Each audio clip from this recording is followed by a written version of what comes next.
दोस्तों, कभी हार न मानना एक अद्भुत गुण है जो किसी भी व्यक्ति को सफलता की ओर ले जा सकता है।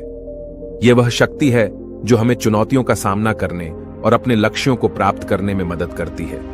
दृढ़ता के बिना हम आसानी से हार मान सकते हैं और अपने सपनों को छोड़ सकते हैं। इस वीडियो में हम कभी हार न मानने की शक्ति और इसके महत्व के बारे में जानेंगे। हम इस गुण के कुछ प्रसिद्ध उदाहरण को भी देखेंगे और सीखेंगे कि हम इसे अपने जीवन में कैसे विकसित कर सकते हैं। चाहे आप अपने करियर, अपने रिश्तों या अपने व्यक्तिगत विकास में सफल होना चाहते हैं, दृढ़ता आपके पास सबसे महत्वपूर्ण उपकरणों में से एक है। यह वीडियो आपको वह प्रेरणा देगा जो आपको आगे बढ़ने और अपने लक्ष्यों को प्राप्त करने के लिए आवश्यक है। तो आइए इसे आज की बौद्ध कहानी के माध्यम से समझते हैं कि दृढ़ता क्या है और यह हमारे जीवन में कैसे परिवर्तन ला सकती है। एक बार एक बहुत ही दुखी व्यक्ति एक महात्मा के पास आकर कहता है, मैं अपने जीवन से बहुत दुखी हूं। मैं अपने बीवी बच्चों और अपने परिवार को भी खुश नहीं रख सकता। मैं अपने लिए भी कुछ नहीं कर पा रहा। कभी कभी तो मुझे अपनी जिंदगी को खत्म कर देने के भी ख्याल आते हैं। आप इतनी साधनाएं करते हैं, इतनी तपस्या करते हैं, क्या आप मुझे कोई ऐसा मार्ग बता सकते हैं जिससे मैं अपने बुरे वक्त से बाहर आ सकूं? मेरा बहुत बुरा समय चल रहा है।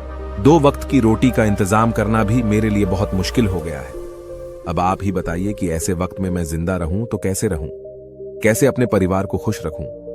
कृपया करके कोई साधारण सा तरीका बताने की अनुकंपा करें ताकि मैं आसानी से समझ सकूं, क्योंकि मैं बहुत पढ़ा लिखा नहीं हूं। अगर आप बड़ी बड़ी ज्ञान की बातें करेंगे तो शायद मैं कभी समझ भी नहीं पाऊंगा। यह सुनकर महात्मा ने मुस्कुराते हुए कहा कि तुम एक काम कर सकते हो मेरा।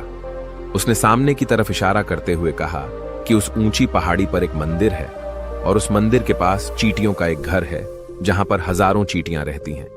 तुम्हें सुनने में बड़ा अजीब लगेगा, लेकिन वह चींटियां उस मंदिर की जमीन को खराब कर देती हैं।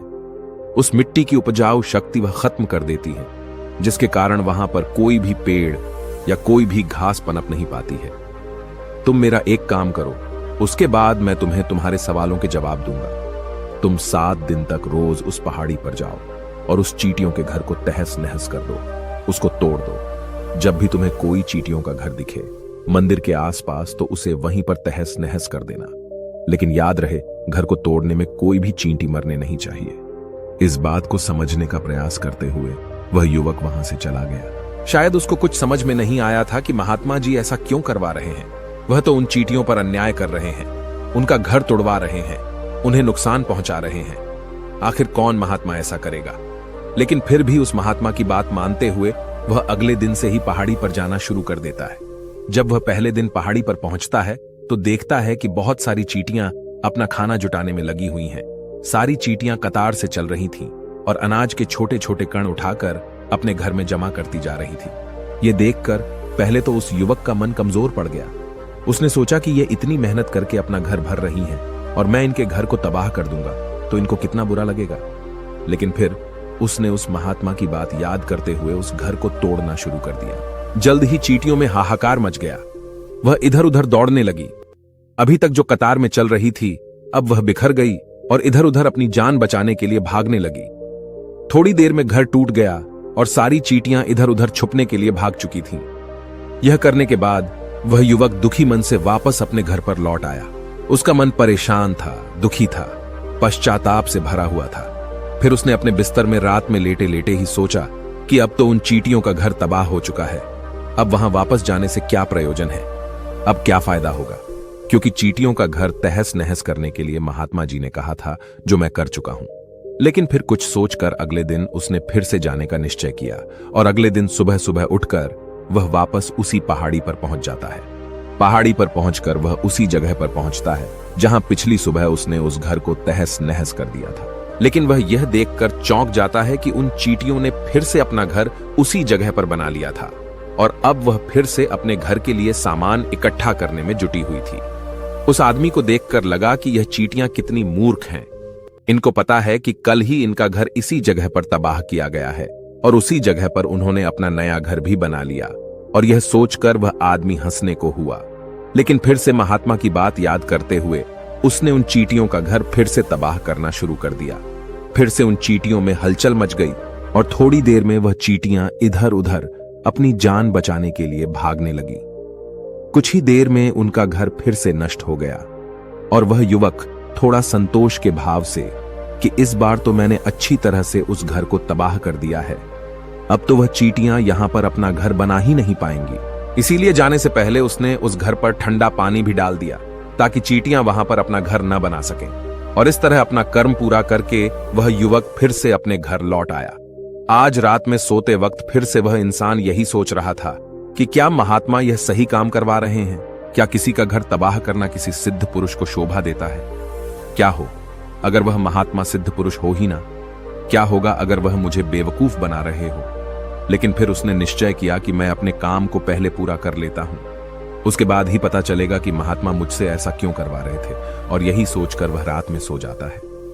अगले दिन सुबह उठकर वह फिर से उसी पहाड़ी की ओर निकल जाता है। पहाड़ी पर पहुंचकर वह उसी जगह पर पहुंचता है जहां पर उसने उनके घर को तबाह कर दिया था, और वह यह देखकर खुश हो जाता है कि वहां पर कोई भी घर नहीं था। सारी चींटियां वहां से भाग चुकी थीं। अब उसने सोचा कि अब मेरा रोज रोज आने का क्या प्रयोजन, क्योंकि चींटियां तो अपना घर बदल चुकी हैं और महात्मा जी ने मुझे 7 दिन आने के लिए कहा था, लेकिन आज तो तीसरा ही दिन है। अब बाकी 4 दिन वापस आने का क्या प्रयोजन? और यही सोचकर उसने निश्चय किया कि यहां से वह सीधा उसी महात्मा के पास जाएगा और उनको यह सारी खबर बता देगा। जब वह वापस मुड़कर उस पहाड़ी से उस महात्मा की कुटिया की तरफ जाने लगा तो उसने देखा तो अचानक उसकी नजर एक और घरौंदे पर पड़ी जो कि चींटियों का ही बनाया हुआ था। मतलब कि वह घरौंदा चींटियों ने ही बनाया था और अब वह चींटियां नए घर में वास कर चुकी थी। यह नया घर उनके पुराने घर से थोड़ी ही दूरी पर था, और जब उस युवक की नजर उस घरौंदे पर पड़ी तो उसने सोचा कि शायद महात्मा को पता था कि यह चींटियां अपना घर यहां से बदलकर किसी दूसरी जगह पर बना लेगी, इसीलिए उन्होंने मुझे 7 दिन आने के लिए कहा था। और यह विचार करके वह उसका नया घर भी तोड़ने के लिए पहुंच जाता है। जब वह वहां पहुंचा तो चींटियां उसी तरह अपने कार्य में लगी हुई थी। वह अपने लिए खाना इकट्ठा कर रही थी और अपने घर में जमा करती जा रही थी। जो पुराना घर टूटा था वहां भी अनाज के कण बचे हुए थे और चींटियां वहां से भी अनाज इकट्ठा कर करके वापस अपने नए घर में ला रही थी। अब यहां पर फिर से युवक का मन थोड़ा कमजोर पड़ गया, क्योंकि वह खुद भी कमजोर था, खुद भी वक्त का मारा हुआ था। इसीलिए उसके मन में उन चींटियों के प्रति दया का भाव उमड़ रहा था। उनके ऊपर उसे दया आ रही थी। वह चाहता था कि उनकी मदद करे, लेकिन वह उल्टा उनको नुकसान पहुंचा रहा था। लेकिन उस महात्मा की बात को याद करते हुए उसने फिर से उस घर को तोड़ने का निश्चय किया, और उसने इस बार बड़ी ही सावधानी के साथ बिना किसी चींटी को कोई नुकसान पहुंचाए वह घर तबाह करना शुरू कर दिया। वक्त थोड़ा ज्यादा लगा, क्योंकि किसी भी चींटी को नुकसान न पहुंचाने की शर्त महात्मा ने पहले ही रखी थी। इसीलिए उसको बड़ी सावधानी के साथ उन घरों को तबाह करना था। लेकिन आखिरकार उसने उस घर को भी तबाह कर दिया, और उस घर को तबाह करने के बाद वह बड़े ही दुखी मन से, इस बार वह पहले से भी ज्यादा दुखी था, क्योंकि उसने उनका नया घर भी तोड़ दिया था। वह उन चींटियों को बसने ही नहीं दे रहा था, और वह अब अपने आप को शैतान या दानव समझने लगा था। लेकिन फिर भी उस महात्मा की बात को मानते हुए वह अपने घर पर दुखी मन से वापस आ गया। रात में सोने से पहले एक बार उसने फिर से सोचा कि मैं कितना बड़ा शैतान हूं, कितना बड़ा दानव हूं। पुराना घर तो छोड़ो, मैं उन चींटियों को कहीं भी बसने के लिए कोई जगह ही नहीं दे रहा हूं। वह चींटियां मेरे बारे में क्या सोचती होंगी? वह कितना दुत्कारते होंगे उस परमात्मा को जो मेरे द्वारा यह काम करवा रहा है। लेकिन फिर भी उसने अगले दिन जाने का निश्चय किया, और अगले दिन सुबह सुबह वह फिर से वहां पर पहुंच गया। वह यह देखकर फिर से आश्चर्यचकित रह जाता है कि इस बार चींटियों ने एक और नई जगह पर अपना घर बना लिया था। वह पहले से भी ज्यादा ऊर्जा के साथ काम कर रही थी, और उन्होंने एक रात में पहले से भी बड़ा घर बना लिया था, और अब वह फिर से अपना अनाज और खाना इकट्ठा करने में जुटी हुई थी। यह देखकर उस आदमी को लगा कि यह चींटियां किस मिट्टी की बनी हुई हैं। मैं इनको बार बार यहां से भगाने की कोशिश कर रहा हूं, और ये वहीं पर अपना घर बना लेती हैं। क्या इनको पता नहीं है कि मैं इन्हें यहां पर कभी भी बसने नहीं दूंगा? यह चींटी है, दिखने में इतनी छोटी है, लेकिन फिर भी यह मुझसे हार नहीं मान रही है। बड़े ताज्जुब की बात है। और इस बार उसने गुस्से में उस घर को तहस नहस करना शुरू कर दिया। लेकिन इस बार तहस नहस करते हुए कुछ चींटियां वहीं पर मर गईं। उसके पैरों तले कुचल दी गई। कुचलने के बाद जब वह अपने अहंकार से बाहर आया तो उसने देखा कि गुस्से में उसने उन चींटियों को कितनी क्षति पहुंचा दी है। उसका मन पश्चाताप से भर गया और वह रोता हुआ अपने घर की तरफ बढ़ गया। रात में सोते वक्त उसने सोचा कि मैं उन चींटियों पर बहुत ज्यादा अत्याचार कर रहा हूं। अब इससे ज्यादा अत्याचार मैं नहीं कर पाऊंगा। और यही सोचकर वह अगले दिन उन चींटियों के लिए अपने घर से थोड़ा आटा लेकर उसी पहाड़ी पर पहुंच जाता है। आज उसके मन में उन चींटियों के प्रति श्रद्धा का भाव था, दया का भाव था। आज वह उनकी मदद करना चाहता था। और जब वह वहां पर पहुंचा तो चींटियां फिर से अपने नए घर को बनाने में जुटी हुई थीं। उसने बड़ी ही दया के साथ उन चींटियों को अपना लाया हुआ आटा खिलाया और अगले 3 दिनों तक वह ऐसा ही करता रहा। जो इंसान पिछले 4 दिनों से चींटियों को नुकसान पहुंचा रहा था, अब वही इंसान उन्हें मदद कर रहा था। वह रोज सुबह जाता और उन चींटियों को अपने हाथों से आटा खिलाता। 7 दिन के बाद वह युवक उस महात्मा के पास पहुंचकर हाथ जोड़कर बोलता है कि हे महात्मा जी, मुझे माफ कर देना। मैंने उन चींटियों का घर तबाह करने के लिए बहुत कोशिश की। मैंने उनका घर तबाह किया भी। एक बार नहीं, 4 बार मैंने उनका घर तोड़ा। उसके बाद मैं हिम्मत नहीं कर पाया, उनके घर को नहीं तोड़ पाया। मैं समझ सकता हूं कि मैंने आपका काम पूरा नहीं किया और इसके बदले आप मुझे वह तरीके भी नहीं बताएंगे जो कि मुझे मेरे बुरे समय से बाहर निकाल सकते हैं। लेकिन मुझे इसका कोई दुख नहीं है। मुझे लगता है कि मैंने जो किया वह सही किया, इसीलिए मैं आपसे आज्ञा लेकर वापस जा रहा हूं। कृपया मुझे वापस अपने घर जाने की आज्ञा दीजिए। यह सुनकर उस महात्मा ने मुस्कुराते हुए कहा कि अरे बेटा, इतनी भी क्या जल्दी, रुको तो सही, जलपान तो कर लो, थोड़ी देर ठहर जाओ, उसके बाद चले जाना। और यह कहकर वह महात्मा उस युवक के लिए पानी लेकर आते हैं। पानी पिलाने के बाद महात्मा उस युवक से पूछते हैं कि तुम मुझे यह बताओ कि आखिर तुम उन चींटियों का घर तबाह क्यों नहीं कर सके।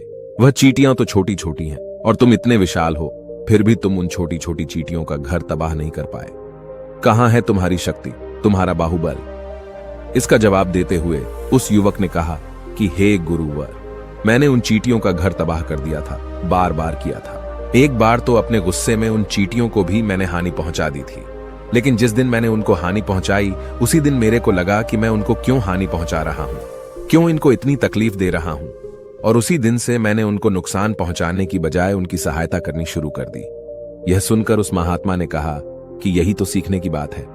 एक छोटी सी चींटी हमें जीवन का संदेश दे जाती है। मैंने तुम्हें उन चींटियों का घर तबाह करने के लिए नहीं भेजा था, मैंने तुम्हें भेजा था ताकि तुम उन चींटियों से कुछ सीख ले सको। तुम्हें क्या सीख मिली उन चींटियों से, क्या मुझे बता सकते हो? यह सुनकर उस युवक ने पूरी कहानी बयां कर दी। पूरी कहानी सुनने के बाद महात्मा ने मुस्कुराते हुए कहा कि बेटा, तुमने जो महसूस किया मैं वही तुम्हें दिखाना चाहता था। वो ये थी कि तुमने कितनी ही बार उनके घर को तोड़ने की कोशिश की, कितनी ही बार प्रयास किया कि उनका घर तबाह हो जाए, लेकिन वह हर बार अपना नया घर बना लेती थी। उन्होंने कभी भी हार नहीं मानी। अगर वह हार मान लेती तो चींटियां तुम्हें वहां पर नहीं मिलती। जब एक छोटी सी चींटी अपने विश्वास और मेहनत से इतने बड़े आदमी का दिल बदल सकती है, तो तुम तो इंसानों का मन बदल ही सकते हो। अपने जीवन में अपनी किस्मत न बदलने का कोई कारण तुम्हारे पास नहीं बचता। जीवन कार्यशीलता का नाम है, कर्मशीलता का नाम है। लेकिन हम मनुष्य 1-2 बार हार मिलने पर ही टूट जाते हैं, हताश हो जाते हैं और फिर जीवन में प्रयास ही नहीं करते। और कुछ लोग अपनी जिंदगी को खत्म करने पर उतारू हो जाते हैं। लेकिन जानवरों में तुमने एक बात देखी होगी कि वह अपना जीवन खुद से कभी खत्म कर ही नहीं सकते हैं। तुमने कभी नहीं सुना होगा कि किसी जानवर ने आत्महत्या कर ली, चाहे वह जानवर कितना ही भूखा क्यों ना हो, कितना ही दुखी क्यों ना हो, लेकिन वह अपने जीवन के लिए हमेशा संघर्ष करता रहता है। लेकिन वहीं पर दूसरी तरफ हम मनुष्य 1-2 बार हताश होने पर ही अपना जीवन खत्म कर लेते हैं। जीवन तो कर्म करने का नाम है, इसीलिए मृत्यु से पहले कर्म करना कभी मत छोड़ना, क्योंकि मृत्यु के बाद तो तुम परम विश्राम में चले ही जाओगे। तो उससे पहले कर्म करना क्यों छोड़ रहे हो, क्यों हताश हो रहे हो? अगर तुम्हारा एक घर टूट गया है तो दूसरा घर बनाने का प्रयास करो, कोशिश करो, और कोशिश करने वालों की कभी हार नहीं होती। यह तुम उन चींटियों से देख चुके हो। देखने में तुमसे कितनी छोटी है वह चींटियां और तुम इतने बड़े हो, लेकिन उनका मन तुम्हारे मन से इतना बड़ा है, इतना विशाल है, इतना दृढ़ संकल्प है कि इतनी बार घर टूटने पर भी उन चींटियों ने कभी हार नहीं मानी। दूसरी सीख यहां से लेने की थी, वह यह थी कि जब भी हमारे ऊपर बुरा समय आता है, हमें लगता है कि यह समय कभी नहीं जाएगा, यह समय मेरे जीवन को बर्बाद कर देगा, मुझे कभी नहीं जीने देगा। और अपने इन्हीं ख्यालों से, जिनका असलियत में कोई भी अस्तित्व नहीं है, वह सिर्फ विचार हैं, और वही विचार हमारे मन को दुखी कर देते हैं और इसीलिए हम प्रयास करना भी छोड़ देते हैं। लेकिन तुम खुद सोचो कि बार बार प्रकृति हमें दुख पहुंचाएगी, नुकसान पहुंचाएगी, लेकिन कब तक पहुंचाएगी? अगर हम बार बार फिर से उठकर फिर से नया प्रयास करते रहेंगे तो प्रकृति भी हमारे सामने घुटने टेक देगी और वह भी एक दिन हमारे ऊपर दयावान हो जाएगी और वह हमें सब कुछ देने लगेगी जिसकी हमने कभी कामना की थी। इसीलिए यह भी कहा जाता है कि बुरा वक्त किसी का भी हमेशा नहीं रहता। तुमने खुद देखा कि तुम उन चींटियों को तबाह करने के लिए पहुंचे थे, लेकिन बाद में तुम्हें उन चींटियों को अनाज और आटा देने लगे। तुम ही उन पर कृपालु हो गए। क्यों हुए? क्योंकि तुमने देखा कि वह चींटियां हार ही नहीं मान रही हैं। इसी तरह अगर तुम भी अपने जीवन में कभी हार नहीं मानोगे तो एक न एक दिन यह प्रकृति तुम्हें वह सब कुछ देगी जो तुम अपने जीवन में पाना चाहते थे। इसीलिए हमेशा याद रखना, हमें बिना रुके, बिना थके और बिना परिणाम की चिंता के बस कार्य करते जाना है। और दूसरा यह कि एक न एक दिन प्रकृति तुम्हारे उस कर्म का परिणाम तुम्हें जरूर देगी। तो दोस्तों, कैसी लगी आपको यह कहानी? आप हमें कमेंट सेक्शन में जरूर बताना और अच्छी लगी हो तो इस चैनल को सब्सक्राइब जरूर कर लेना। तो चलिए मिलते हैं ऐसी ही कोई नई कहानी में कोई नए मैसेज के साथ। तब तक के लिए अपना ख्याल रखें। धन्यवाद। नमो बुद्धाय।